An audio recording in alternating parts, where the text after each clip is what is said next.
مصعدة، سواء كانت على صعيد التنظيم أو سواء كان الملاعب المونديالية أو سواء كان على نقل الثقافة الموجودة عندنا احنا كعرب إلى الملاعب بشكل عام. أتكلم على استاد البيت، بيت الشعر، أتكلم على استاد القاهرة.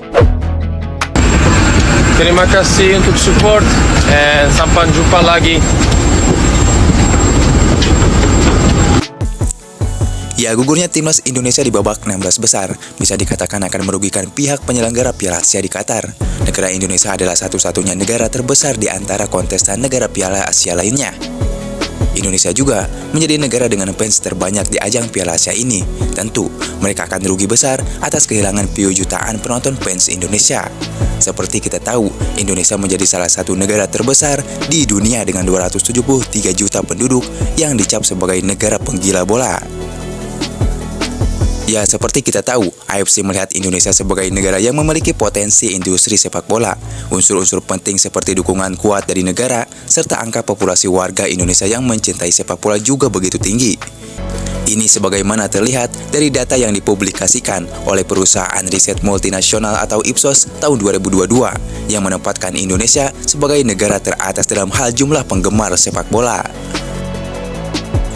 Ya, besarnya jumlah penggemar serta dukungan dari negara merupakan suatu ekosistem yang menjanjikan sebagai pasar sepak bola, baik dalam sudut pandang olahraga maupun industri. Namun kini, penonton Piala Asia di Qatar akan turun drastis setelah skuad Garuda gugur dikalahkan Australia dengan skor 4-0.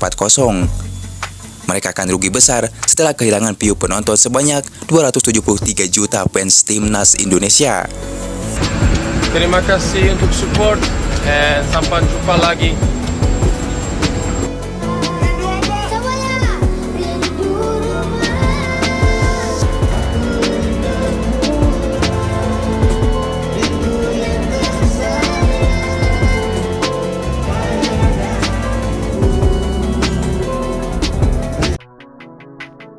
Ya, meski begitu, tidak kaget dengan kekalahan telak lawan Australia.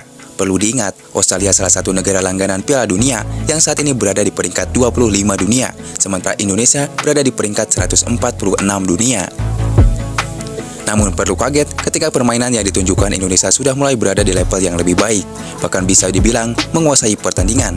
Terbukti penguasaan bola Indonesia bisa mengimbangi kekuatan Australia, tapi tetap pengalaman yang berbicara. Ya, kinerja Sintayong bersama timnas Indonesia di Piala Asia 2023 patut diapresiasi. Sang pelatih sangat layak mendapatkan perpanjangan kontrak.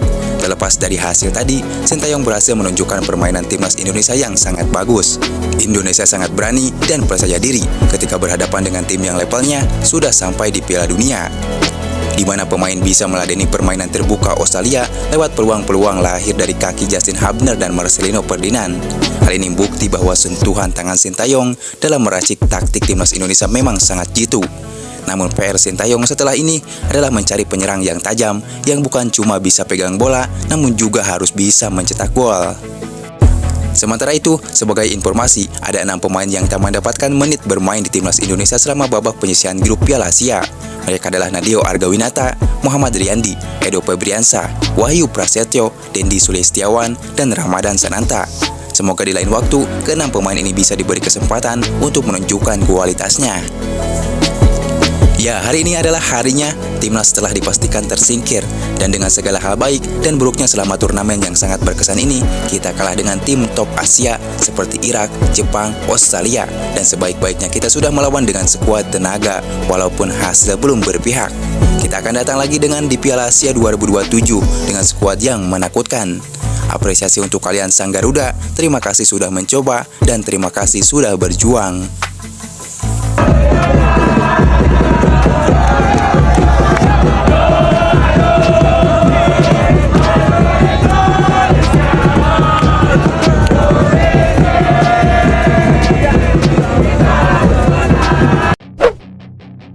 Ya, tak cuma Keisuke Honda yang mengakui perkembangan sepak bola di bawah asuhan Sintayong, namun penyerang legendaris timnas Indonesia Bambang Pamungkas juga melayangkan pujiannya untuk pekerjaan Sintayong. Tapi kita bicara dalam gambaran lebih besar, menurut saya timnas ini proses itu sudah benar. Makanya saya khawatir kalau kemudian ada suara-suara yang mengatakan bahwa diganti aja lah gitu. Jujur saya khawatir. Menurut BP, Sintayong sudah memberikan perubahan besar di skuad timnas Indonesia. Kelolosan skuad Garuda Muda ke Piala Asia 2023 setelah 17 tahun absen menjadi salah satu buktinya. Saya melihat perkembangan timnas Indonesia cukup baik. Artinya setelah kita sekian lama tidak lolos Piala Asia, kini kita berhasil kembali lolos, katanya dalam sinar bersama kanal YouTube Sport 77. Ya, lelaki yang akrab disapa BP itu kurang sepakat dengan pendapat sejumlah pihak yang menyebut bahwa Sintayong telah gagal dan sudah saatnya didepak dari kursi pelatih timnas. Makanya saya khawatir kalau ada suara-suara yang mengatakan bahwa Sintayong diganti saja. Jujur saja, saya khawatir, karena pengalaman saya mengatakan bahwa itu bukan solusi yang tepat, ujarnya. BP masih sangat percaya masa depan timnas Indonesia di bawah asuhan Sintayong sangat cerah. Ia berharap sang juru taktik bisa mendapatkan prestasi dalam waktu dekat, agar bisa memenuhi dahaga pecinta sepak bola di tanah air.